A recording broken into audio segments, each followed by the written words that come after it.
열왕기하 10장 1절에서 17절. 아합의 아들 70명이 사마리아에 있는지라 예후가 편지들을 써서 사마리아에 보내서 이스라엘 귀족들 곧 장로들과 아합의 여러 아들을 교육하는 자들에게 전하니 일러스되 너희 주의 아들들이 너희와 함께 있고 또 병거와 말과 견고한 성과 무기가 너희에게 있으니 이 편지가 너희에게 이르거든 너희 주의 아들들 중에서 가장 어질고 정직한 자를 택하여 그의 아버지의 왕자에 두고 너희 주의 집을 위하여 싸우라 하였더라.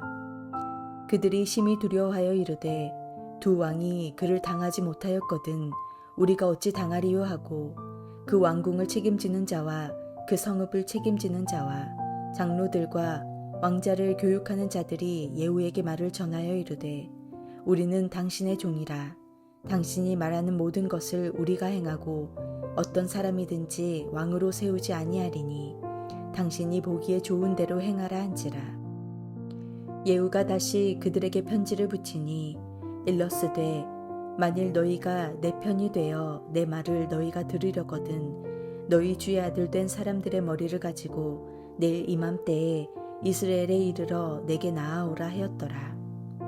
왕자 70명이 그 성읍의 귀족들 곧 그들을 양육하는 자들과 함께 있는 중에 편지가 그들에게 이름에 그들이 왕자 70명을 붙잡아 죽이고 그들의 머리를 광주리에 담아 이스라엘 예후에게로 보내니라. 사자가 와서 예후에게 전하여 이르되 그 무리가 왕자들의 머리를 가지고 왔나이다. 이르되 두 무더기로 쌓아 내일 아침까지 문 어귀에 두라 하고 이튿날 아침에 그가 나가서서 뭇 백성에게 이르되 너희는 의롭도다. 나는 내 주를 배반하여 죽였거니와 이 여러 사람을 죽인 자는 누구냐. 그런즉 이제 너희는 알라. 곧 여호와께서 아합의 집에 대하여 하신 말씀은 하나도 땅에 떨어지지 아니하리라. 여호와께서 그의 종 엘리야를 통하여 하신 말씀을 이제 이루셨도다 하니라.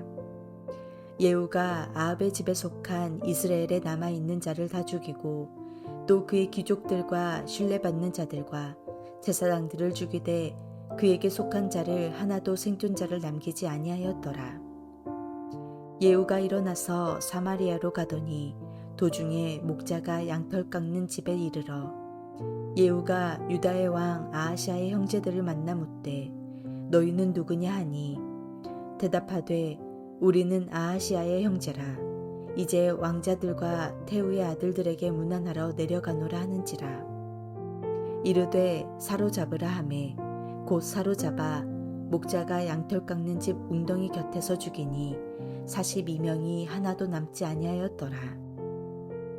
예후가 거기에서 떠나가다가 자기를 맞이하러 오는 레갑의 아들 여호나답을 만난지라. 그의 안부를 묻고 그에게 이르되 내 마음이 내 마음을 향하여 진실함과 같이 내 마음도 진실하냐 하니 여호나답이 대답하되 그러하니이다. 이르되 그러면 나와 손을 잡자. 손을 잡으니 예후가 끌어 병거에 올리며 이르되 나와 함께 가서 여호와를 위한 나의 열심을 보라 하고 이에 자기 병거에 태우고 사마리아에 이르러 거기에 남아있는 바 아합에게 속한 자들을 죽여 진멸하였으니 여호와께서 엘리야에게 이르신 말씀과 같이 되었더라. 오늘 본문에는 아합 가문이 예후에 의해 진멸당하는 모습이 그려져 있습니다. 예후는 아합의 집과 바알의 숭배자들을 철저히 색출해서 죽입니다. 사마리아에 있던 아합 집안의 왕자들 70명의 목숨을 끊었고 사마리아로 가는 길에 만난 유다 왕자들 42명을 죽였으며 레갑의 아들 여호나답을 동원하여 이스라엘에 남아있는 모든 바알 숭배자들을 죽였습니다. 먼저 예후는 고도의 심리전으로 자기 손에 피 하나 묻히지 않고 사마리아에 있는 왕자들 70명을 죽이고 동족 상잔의 전쟁 없이 혁명을 마쳤습니다. 영적인 세계에 회색지대란 없습니다. 요한계시록 3장 14절에서 18절 말씀에 보면 하나님께서는 라오디에 교회를 질책하시면서 이렇게 경고하십니다. 내가 내 행위를 아노니 내가 차지도 아니하고 뜨겁지도 아니하도다. 내가 차든지 뜨겁든지 하기를 원하노라. 그들이 차갑든지 뜨겁든지 해야지 미지근해서는 안 된다는 말씀입니다. 그러면 토하여질 수밖에 없습니다. 하나님께서는 하나님 편에 서든지 사단에게 속한 세상 편에 서든지 둘 중에 하나의 자리를 선택하도록 우리에게 요구하십니다. 예후는 요람왕의 측근들에게 왕자들을 위해 싸우거나 아니면 자신을 위한 종이 되라고 촉구합니다. 그들은 매우 두려워하며 예후의 요구대로 왕자들을 죽여 그 머리를 광주리에 담아 보냈습니다. 언뜻 보면 예후의 요구가 너무 잔인하다고 느껴질 수도 있지만 당시에는 반란을 방지하기 위해 전왕의 후손을 말살하는 것이 당연하게 받아들여졌습니다. 이것은 또한 엘리야를 통해서 아합 집에 대하여 말씀하신 예언이 하나도 땅에 떨어지지 않고 다 이루어진 일인 것을 분명히 밝히고 있습니다. 예후가 아합의 집과 바알 숭배에 대하여 행한 일은 하나님께서 인정하셨습니다. 내가 나 보기에 정직한 일을 행하되 잘 행하여 내 마음에 있는 대로 아합 집에 다 행하였은즉 내 자손이 이스라엘 왕위를 이어 사대를 지나리라고 하신 것입니다. 또한 예후의 요구는 우상 숭배자들에 대한 하나님의 거룩한 분노를 대변합니다. 요람의 측근들은 하나님 편에 서서 아합 가문과 바알을 과감히 벌어야 했습니다. 죄에 대해서는 분명히 거절해야 했습니다. 죄의 싹스를 자라게 하는 우를 범해서는 안 되기 때문입니다. 악인이 흥하는 것 같아도 결국 하나님의 공의가 승리합니다. 아합이 이방 여인인 이세벨을 아내로 맞이하면서 아합 가문은 이스라엘 백성을 우상 숭배의 길로 이끌었습니다. 그런데도 당시의 이스라엘은 경제적으로나 군사적으로나 대국의 경지에 오를 만큼 부강했습니다. 이런 모습으로 계속될 것 같았던 아합 가문은 예후에 의해 허무하게 멸망당하고 맙니다.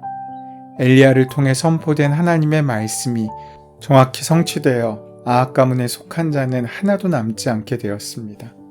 하나님의 말씀은 분명 하나님의 때에 반드시 이루어지는 것입니다. 그러기에 지금 악인의 형통을 부러워하지 마시기 바랍니다. 이해할 수 없는 상황이 있더라도 하나님의 손이 여전히 모든 역사를 주관하고 계심을 우리는 기억할 수 있어야 합니다. 그 후에 예후가 사마리아로 가면서 유다 왕 아하시아의 형제들 42명을 만나 그들을 양털 깎는 집 웅덩이 곁에서 모두 죽이게 됩니다. 악과 연합하면 하나님의 심판을 피할 수 없습니다. 유다 왕 아하시아의 형제들은 아합 가문의 왕자들이 살해된 사실을 알지 못한 채 그들에게 문안하러 사마리아로 향하다가 예후의 군대를 만납니다. 아하시아의 형제들은 유다의 왕가에 속했지만 그들은 아합의 딸인 아달라의 후손이기도 했습니다. 결국 아합과 연합했던 유다 왕가의 후손 역시 예후에 의해 살해되고 맙니다. 예후가 그들까지 죽인 것은 그들이 아하시아의 친족으로서 결국 아합 가문에 속한 자들이었기 때문입니다. 한편 레갑 사람 여호나답은 먼저 예후를 맞으러 나와 하나님을 위한 그의 열심에 동참합니다. 용기 있게 하나님의 편에 선 그는 사마리아에서 엘리야의 예언이 성취되는 것을 목격하는 증인이 됩니다. 성도에게는 하나님이 인정하시는 좁은 길에 서는 용기가 필요합니다.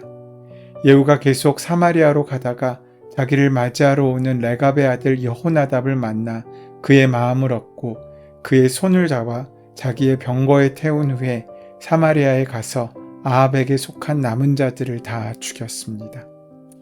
당시 레갑 가문의 사람들은 사치와 방종을 피하고 경건하게 살려고 유목 생활을 해서 많은 백성들의 신망을 받던 가문이었습니다. 그때 예후가 많은 사람들을 살해하면서도 레갑의 아들 여호나답을 높인 것은 자신의 혁명에 정당성을 부여하기 위해서 민심을 얻으려는 정치적 목적이 컸습니다. 결국 아합 가문과 관계를 맺은 사람들은 완전히 씨가 마르게 되었습니다. 그처럼 악인과 친하게 지내면 악인이 심판받을 때 함께 심판을 받습니다. 그러므로 악도 멀리해야 하지만 악인도 멀리해야 할 수 있어야 합니다. 우리는 이웃을 사랑하라는 명령을 받았습니다. 하지만 그 명령을 지키겠다고 죄를 용납하고 악인을 계속 품는 것은 하나님의 명령을 오해하고 오용하고 있는 것입니다. 악인도 전체적으로는 사랑해야 하지만 악에 물들지 않고 악과 타협하지 않도록 악이든 멀리하며 사랑하는 지혜를 발휘해야 합니다. 우리는 죄 지은 사람을 용납하지만 그 속에 있는 죄는 용납하지 말아야 하는 것입니다. 지금 내가 만나는 사람이 영혼을 북돋는 사람인지 아니면 우리의 영혼을 무너뜨리는 사람인지를 잘 살필 수 있어야 합니다. 그래서 자신을 더 좋은 성도, 더 좋은 부모, 더 좋은 자녀, 더 좋은 배우자, 더 좋은 성도로 또 더 좋은 사람으로 만들려고 격려해주는 사람과 사귀어 살아야 합니다. 끊임없는 격려는 거위조차 독수리처럼 날게 하지만 끊임없는 판단은 독수리조차 거위처럼 날지 못하게 만듭니다. 자신을 수렁에 빠뜨리는 악인과는 안타까운 일이지만 깊이 교제하지 말고 가급적 멀리하며 사랑할 수 있어야 합니다. 그것이 전체적으로는 그 악한 자를 위하는 길이기도 합니다. 아합 가문의 멸절을 통해 우리가 배우는 또 다른 교훈은 욕심을 버릴 수 있어야 한다는 것입니다. 자신이 가진 힘과 권력과 재능과 소유는 모두 하나님께서 주신 것입니다. 그것을 오용하고 남용하면 언젠가 반드시 비참한 결말을 맞이합니다. 그러므로 욕심을 따라 살지 말고 하나님의 사명을 따라 살아야 합니다. 욕심대로 살면 원하는 것은 얻어도 그 말로가 비참해질 수밖에 없지만 욕심을 버리고 헌신하면 때로는 큰 어려움을 만나기도 해도 반드시 하나님의 인도하신 가운데 우리는 더 좋은 인생을 살 수 있게 됩니다. 로마서 12장 1절은 이렇게 말씀합니다. 너희 몸을 하나님이 기뻐하시는 거룩한 산 제물로 드리라. 드리는데 탁월해야 은혜를 체험합니다. 아브라함은 그 독자 이삭을 드릴 때 깊은 신앙의 체험을 했고 마리아는 향후 옥합을 깨뜨렸을 때 예수님의 마음을 감동시켰습니다. 그러므로 어떻게 복음을 전할까? 어떻게 영혼을 구원할까에 항상 최대의 관심을 가지고 자신의 힘과 능력과 직분과 재능과 소유와 그 모든 것을 하나님께 드릴 수 있어야 합니다. 예수님은 이 땅에 오셔서 우리를 위해 십자가에 죽으시기까지 순종하며 희생하셨습니다. 그런 예수님을 따른다고 하면서 희생 없이 나만의 만족과 축복을 구하는 것은 부끄러운 일입니다. 이제는 예수님을 위해 무슨 일을 할 수 있을까? 어떻게 살아야 할까를 생각하고 더 헌신하는 길로 나설 수 있어야 합니다. 받을 생각은 전혀 없이 헌신할 때 우리는 더 많은 것을 받을 수 있습니다.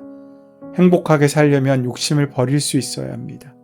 욕심을 가지고 기도하면 기도의 응답도 자꾸 늦어집니다. 반면에 세상적인 욕심을 버리고 영혼을 위한 거룩한 욕심을 가지면 행복도 주어지고 뒤이어 생각을 초월한 넘치는 축복도 허락됩니다. 욕심을 버리면 신기하게 어디선가 길이 열리기 시작합니다. 결국 욕심을 버릴수록 받는 은혜가 커지는 것입니다. 예후는 정말로 하나님께서 기뻐하실 만한 일을 했습니다. 그렇다면 하나님께서는 이런 예후를 어떻게 평가하셨습니까? 예후의 업적은 하나님에게 쓰임받는 행적이라고 할 수 있으나 예후 자체에 대한 하나님의 평가는 긍정적이지 않습니다. 그는 열심히 살았습니다. 열심히 자신에게 주어진 일을 감당하였지만 그것은 하나님을 위한 열심이 아니라 자신의 안위를 위한 열심이었습니다. 사랑하는 여러분, 하나님 앞에서 우리의 열심은 어떤 것입니까? 우리가 행하고 있는 하나님에 대한 열심은 하나님을 위한 열심입니까? 아니면 우리 자신을 위한 열심입니까? 신앙생활을 하면서 늘 풀리지 않는 문제입니다. 삶에 대한 열정은 분명 중요합니다. 신앙생활의 열정도 매우 중요합니다. 하지만 그 열심의 속도보다 중요한 것은 방향입니다. 방향이 잘못 설정되어 있다면 우리는 열심히 살면 살수록 하나님께 멀어져서 교만해질 수밖에 없습니다. 나를 향한 열심은 결국 나를 교만으로 이끌어 무너뜨릴 수밖에 없습니다. 예후는 하나님의 이름으로 모든 일을 행하였지만 그의 내심은 하나님의 이름을 빙자하여 자신의 정치적인 입지를 굳히기 위한 야망에 따른 행동일 뿐이었습니다. 아합의 아들 70명을 광적인 방법으로 죽인 일들, 아합의 집을 넘어 아합에게 속한 귀족들, 그리고 대수장까지도 하나도 남김없이 다 죽임으로써 자신의 정치적 입지를 굳히는 일을 행하였지만 예후는 의로운 심판자로 평가받기보다는 어디까지나 무자비한 정복자라는 인상을 줄 수밖에 없습니다. 우리는 하나님 앞에서 신앙의 열심을 갖는 것이 매우 중요합니다. 더 중요한 것은 그 열심이 온전하게 선한 방향으로 지속돼야 한다는 것입니다. 계속 성장하고 성숙한 그리스도인이 되어야 합니다. 처음만 반짝이다 사라지는 열심과 열정보다 끝까지 하나님 앞에 설 수 있는 그 마음이 지켜질 수 있어야 합니다. 오늘을 살아간 우리의 마음 가운데 우리의 바라봄이 흔들리지 않게 되기를 소원합니다. 열심히 살 때 하나님께서 은혜를 주십니다. 하지만 그 열심이 나를 향하고 있는 것인지 하나님을 향하고 있는 것인지 온전히 살피고 그 방향을 조율해 나갈 때 하나님께서는 우리 삶 가운데 예기치 못한 세상이 줄 수 없는 평안과 담대한 축복을 허락하실 것입니다. 그 은혜와 축복을 다 만나고 누리시는 저와 여러분의 하루가 되시기를 소원하고 축원합니다. 은혜의 주님, 하나님의 이름을 빙자하여 나의 욕심과 정욕을 채우지 않게 하여 주시옵소서. 하나님의 역사에는 쓰임받지만 하나님께는 인정받지 못한 인생이 되지 않게 하여 주시옵소서. 율법적인 열심과 복음적인 열심을 분별하여 주님 안에 선한 열정과 주님께 인정하시는 복음의 열심을 가지고 주님을 위해, 교회를 위해, 하나님 나라를 위해 선하게 쓰임받을 수 있도록 인도하시고 역사하여 주시옵소서. 예수 그리스도의 이름으로 기도드립니다. 아멘. 이제 오늘 우리에게 허락하신 말씀이 나에게 주신 말씀으로 만나지기 위하여 본문의 말씀을 함께 깊이 묵상하시고 기도하시는 시간 가지도록 하겠습니다. 함께 기도합니다.